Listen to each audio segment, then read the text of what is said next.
ജപ്പാനെതിരെ Brazil പിന്നിലാണ്. 29-ാം മിനിറ്റിൽ സാനു കൈഷു ആണ് ജപ്പാനായി ആ ഗോൾ നേടിയത്. അക്ഷയ് മോഹൻ വേൾഡ് കപ്പ് ഡെസ്കിൽ നിന്ന് ചേരുന്നു കൂടുതൽ വിവരങ്ങളുമായി. അക്ഷയ്, ബ്രസീൽ ഫാൻസ് എല്ലാം വലിയ നിരാശയിലാണ്. കാരണം ഒരു വലിയ മത്സരം, ഒരു തീ മത്സരം എന്ന് തന്നെ പറയാം. പക്ഷേ അതിൽ ബ്രസീൽ ആദ്യം ഗോളടിക്കും എന്നൊക്കെയായിരുന്നു പ്രതീക്ഷ ഫാൻസിന്റെ. അതപ്പാടെ മാറുന്നു. ജപ്പാൻ ഒരു ഗോളിന് മുന്നിലാണ്. എന്താണ്, ഏത് രീതിയിലാണ് കളിയെ ഈ നിമിഷം വരെ, കളി തുടങ്ങിയ ശേഷം ഈ നിമിഷം വരെ വിലയിരുത്താൻ കഴിയുക? ഈ റൗണ്ട് ഓഫ് 32 ഷെഡ്യൂൾ വന്ന സമയം മുതൽ തന്നെ പ്രതീക്ഷിക്കുന്നതാണ് അതിലേറ്റവും ആവേശകരമായ പോരാട്ടങ്ങളിലൊന്ന് ജപ്പാൻ ബ്രസീൽ പോരാട്ടമായിരിക്കും. അത് അക്ഷരാർത്ഥത്തിൽ തെളിയിക്കുന്ന കാഴ്ച. ഇത് ഒന്നാം പകുതി അവസാന ഭാഗത്തേക്ക് എത്തുമ്പോൾ പോലും കരുത്തുറ്റ രണ്ട് ടീമുകൾ കളിക്കുന്ന അതേ ഒരു ഫീലാണ് ഇപ്പോൾ ലഭിക്കുന്നത്. പ്രത്യേകിച്ച് ആദ്യം തുടക്കം ആദ്യത്തെ 10 മിനിറ്റ് അക്ഷരാർത്ഥത്തിൽ ബ്രസീലിൻ്റെ ഏകാധിപത്യം തന്നെയായിരുന്നു ഗ്രൗണ്ടിൽ കണ്ടത്. ജപ്പാന് ബോൾ പോലും കൈവശം വെക്കാൻ അനുവദിക്കാതെ അതിവേഗം ജപ്പാന്റെ ഗോൾമുഖം ലക്ഷ്യമാക്കി ആക്രമിക്കുന്ന കാനറികളെയാണ് ആദ്യത്തെ 10 മിനിറ്റിൽ കണ്ടത്. പക്ഷേ ഹൈഡ്രേഷൻ ബ്രേക്കിന് ശേഷം കാര്യങ്ങൾ മൊത്തം ഉൾട്ടയായിപ്പോയി. ബ്രസീലിനെ ഞെട്ടിച്ചുകൊണ്ട് 29-ാം മിനിറ്റിൽ ജപ്പാൻ ആദ്യത്തെ ഗോൾ നേടുന്നു. സാനു കൈഷു ആണ് ആ ഗോൾ നേടിയത്. ഒരു കൗണ്ടറിൽ നിന്നാണ് ആ ഗോൾ വന്നത്. ബോക്സിന് തൊട്ട് പുറത്ത് വെച്ച് ഷോട്ട് നിലം പറ്റിയുള്ള ഒരു കിടൽ ഫിനിഷ് തന്നെയാണ് കാണാൻ സാധിച്ചത്. ബ്രസീൽ ഒരിക്കലും ആ സമയത്ത് അവർ ഗോൾ നേടുമെന്ന് ബ്രസീൽ ആരാധകരും ബ്രസീലും ഒരിക്കലും പോലും പ്രതീക്ഷിച്ചില്ല. അതുകൊണ്ട് തന്നെ ഈ ഒന്നാം പകുതി അവസാനിപ്പിക്കും ഇതുവരെ ഗോൾ തിരിച്ചടിക്കാൻ ബ്രസീലിന് സാധിച്ചിട്ടില്ല. ഇനി 45 മിനിറ്റ്, ഇനിയൊരു ആദ്യ പകുതി അവസാനിക്കാറായി.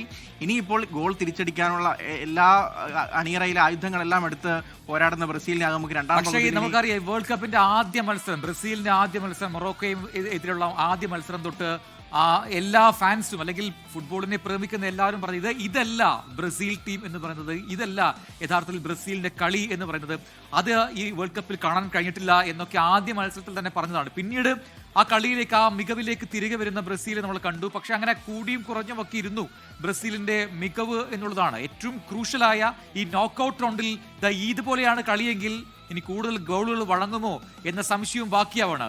അപ്പോൾ എവിടെയാണ്, ഏത് മേഖലയിലാണ് ബ്രസീലിന് ഒരു പിഴവ് സംഭവിക്കുന്നത്? ആദ്യത്തെ മത്സരത്തിൽ ഈ ലോകകപ്പിൽ ആദ്യത്തെ മത്സരത്തിൽ മൊറോക്കോക്കെതിരെ 1-1 സമനിലയാണ് ബ്രസീൽ വഴങ്ങിയത്. പലതരത്തിലുള്ള പോരായ്മകൾ, ഫിനിഷിങ്ങിലും മിഡ്ഫീൽഡിലും അടക്കം പലതരം പോരായ്മകൾ തുറന്നു കാട്ടുന്ന ഒരു മത്സരമായിരുന്നു ആദ്യത്തേത്. അതിനുശേഷം രണ്ടാമത്തെ മത്സരത്തിൽ ഹെയ്ത്തിക്കെതിരെ കുറച്ചുകൂടി മെച്ചപ്പെട്ട ഒരു പ്രകടനം ബ്രസീലിന്റെ ഭാഗത്തു നിന്നുണ്ടായി.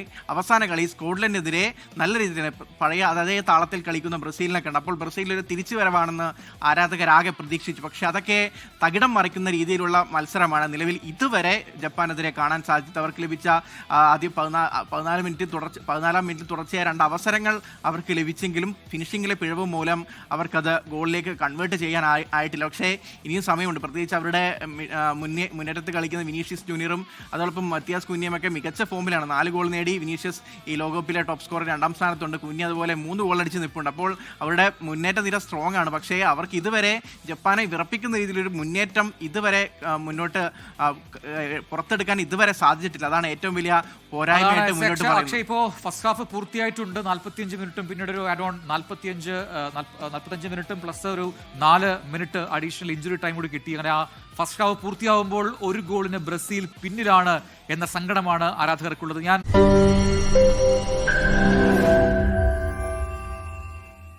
ലോകത്തെവിടെയായാലും ഏത് സമയത്തും 24 വാർത്തകളും ഓഗ്മെന്റഡ് റിയാലിറ്റി പാക്കേജുകളും എക്സ്പ്ലെയിനറുകളും വിശദമായി കാണാൻ ഞങ്ങളുടെ യൂട്യൂബ് ചാനൽ നിങ്ങൾക്ക് സബ്സ്ക്രൈബ് ചെയ്യാം.